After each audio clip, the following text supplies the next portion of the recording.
Recall with Mr. Rusher. So first things first, a couple recall rules. So we want to make sure that we're never recalling him towards something unpleasant. So if you need to do his nails, I would not use his recall word. If you need to give him a bath, if he needs to go inside from playing, anything that may be a little unpleasant for him, we want to make sure to avoid using the recall in those situations. You can get him back to you whatever other way. You could put a leash on him. You could just go get him. You could just like clap your hands, puppy, puppy, puppy, that kind of thing. We just want to make sure that our recall word in itself never gets paired with something he doesn't like. So now that that's out of the way, to start recall training, the first thing that we did was start to just load the value for the recall word. So all we did was Rusher come, Rusher come, Rusher come,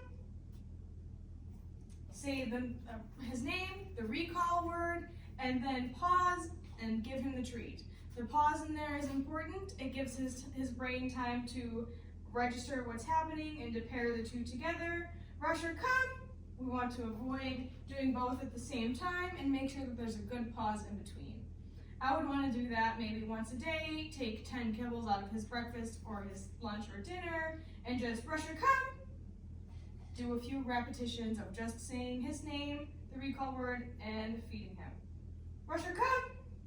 This will really work over time to help build the value of the recall, and also maybe give it a little bit of the bag of chips effect, where you open your bag of chips and the dogs come running because they think there's treats. We want the same thing to happen with his recall word. So now that we have loaded up that recall word really well, another game that we can start playing is come and go. So first I'm going to say Rusher come, give him his treat, okay. And then I'm going to release him away, let him eat the treat, Rusher come, and then recall him back. Okay, and repeat. Now he's gonna go find the cookie. Rusher come. As soon as he's eaten it, I'm going to use his recall word. Okay, one thing to note is I wanna make sure to only ever say it once. Rusher come. So if he were to not recall to me, okay, I'm simply going to start like clapping my hands, maybe moving backwards, maybe saying puppy, puppy, puppy, Rusher come. Anything else to get him to recall? Okay, I just want to make sure that it's never me having to say his name and the recall word over and over and over again. I just don't want to desaturate the meaning of the word. Rusher come. Whereas I don't really care about puppy, puppy, puppy. Okay.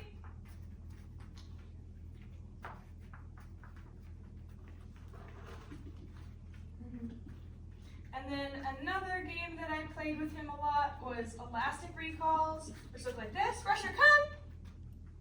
Up, up, up. As soon as he starts coming towards me, I'm going to show him the food and throw it. Rusher come. This helps build enthusiasm. Rusher come. And also helps him come all the way back to you because he's going past you here in practice. Rusher come. So in real life, he'll be coming up right here. I know, did that one get stuck? Yeah, but here you go. Rusher come. Just like that. Rusher come. And this is a nice one to get some energy out when you can't necessarily Rusher come.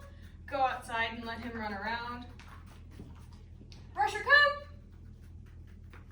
All right. So that's how we worked on his recall, and in real life, he's doing an excellent job recalling away from very exciting things. His recall has been very good. Yes.